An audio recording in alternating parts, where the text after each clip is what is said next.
Okay, so I am going to be cleaning and sprucing this altar up now. Generally, and I think I've said this before, but here I just do fresh water. I like to add ice to it. I feel like it's very cooling and refreshing. And then here I use alcohol, usually a type of vodka or tequila. And my rosemary bundle, I will light that up either during, before, after, or when I'm trying to communicate with my great grandmother. I also don't have a picture of her, which is why you don't see a picture of her up here. I have these two oracle cards that are from the Latina Oracle deck, or Spiritual Latina Oracle deck. There are multiple ones here. These all represent her energy to me. That's why they're up here too. Like, look at that. But protection, obvious. But also because to me, she is the great grandmother curandera. Curandera being a healer, Mesoamerican shaman.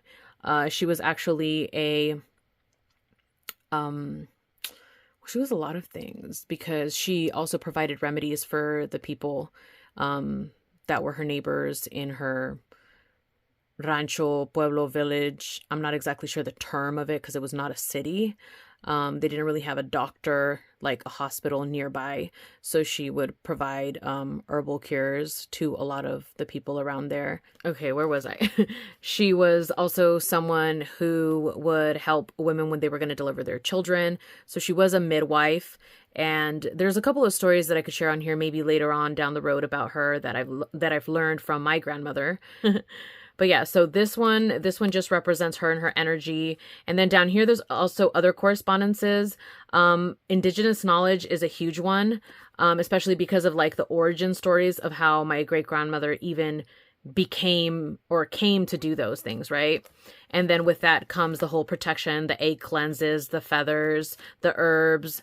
And it's because of my connection with my great grandmother that I was led to study Mesoamerican shamanism and take on the virtual mentorship, as well as start practicing, the egg cleanses and doing all that we've been doing now for a while. Hummingbird medicine, another very Mexican type of symbolism when it comes to connecting with ancestors. I'm sure this is in other, countries or places around the world, but it is definitely a very Mexican thing. And that's what I know, so that's what I'm going to speak on.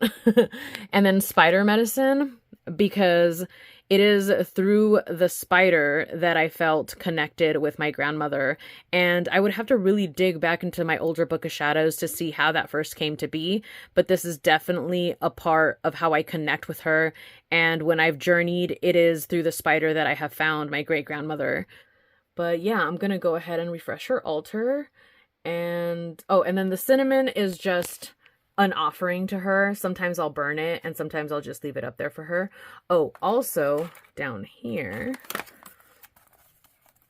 these are for some ash for my great grandmother. She was a heavy smoker.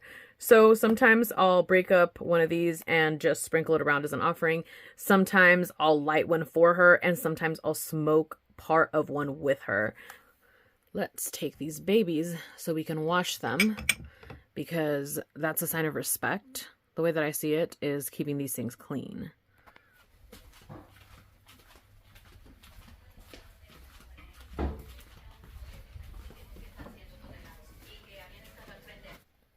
Okay, I set this up so you can actually get a good view of the top of it, sort of.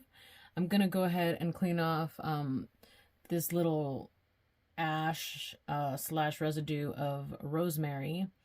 Also, this book right here is what tracks conversations and messages that I've had in the journeys when I do commune with my great grandmother.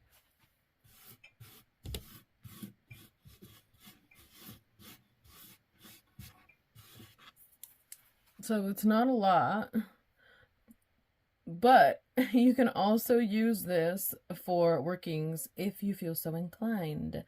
I do have a jar of ash, but I don't usually include this in it because that's different for me. But you can definitely use these in workings to bring forth that, that power of the ancestor connection that you have into your workings if you like, or if you work with your ancestors that way. That's definitely something you can do. You do not have to throw it away. So I'm going to go in with my Florida water, which is very typical for me.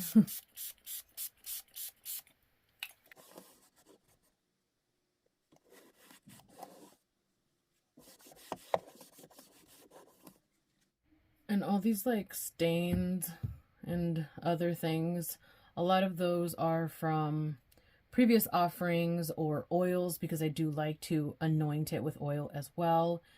That's not coming out. I'm not trying to scrub it out. It's part of the magic of it all, you know? So I'm just going to go ahead and now go over with some oils. Like the way that I started working with my grandmother is I wanted to help heal her past wounds. Like that was a service that I wanted to provide her. And in return, she would be able to show up as like super power great grandma. You know what I mean? So that's why I'm using this oil. So instead of using an ancestor oil, this oil is like a prosperity, abundance, luxury oil. It's very, very strong in smell. And I like to anoint her altar with it because it's like a reminder that she will always have everything that she needs. There is no lack mentality, which she may have had when she was, you know, on the earthly plane in a physical body. So this is just kind of the reason that I use this oil. It's just kind of another way to have an offering for her. Sort of kind of like, you know, how some people burn ancestor money. I also burn ancestor money.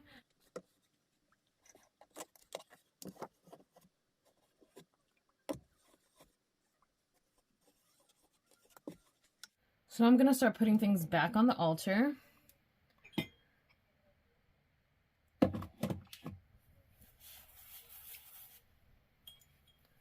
So we have a clean cup.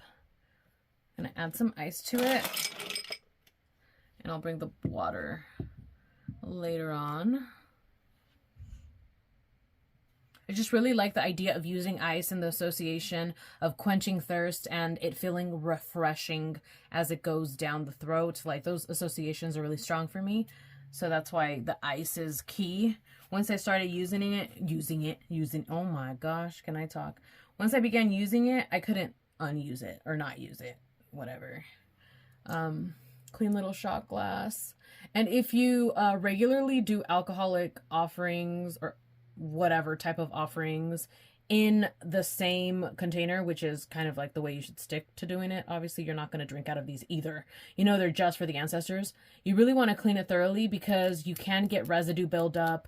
And then sometimes if you're not taking care of it, you may get other things that happen, but we don't got to get into that right now. And I'm using Cazadores Tequila Blanco.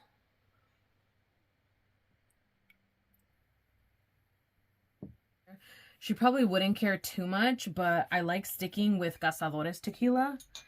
It's just the way it's been from the beginning. I think I've used other stuff too, but my go-to for sure is the Cazadores.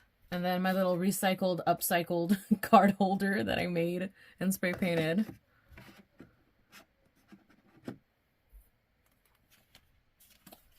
And I think I only want to display the spider medicine card for now, so I'm going to keep the rest behind. Another thing I forgot to show you before was I do have these spider charms. Now, these have all been attained through burning of candles. Me and my friend Belen created a psychic empowerment candle. If you're interested in purchasing that or in just looking at it, you could definitely go to my Instagram. And it's one of the first posts that I have on there. But all of these have been a product of burning those candles. So I like to keep the spiders here. If I'm not mistaken, I think most of the candles have a spider charm, but I don't think all of them do. I wanted to make sure mine did, so I've used those. And I keep those on the altar with her because it's a correspondence that I align with her. Her little sugar skull. And then I have some dried pomegranate flowers from my little pomegranate bush / tree outside. And then I'm going to place back inside the cinnamon sticks.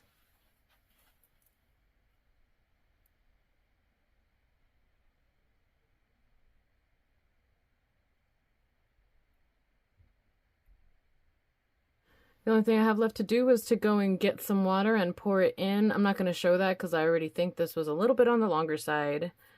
But yeah, this is her altar.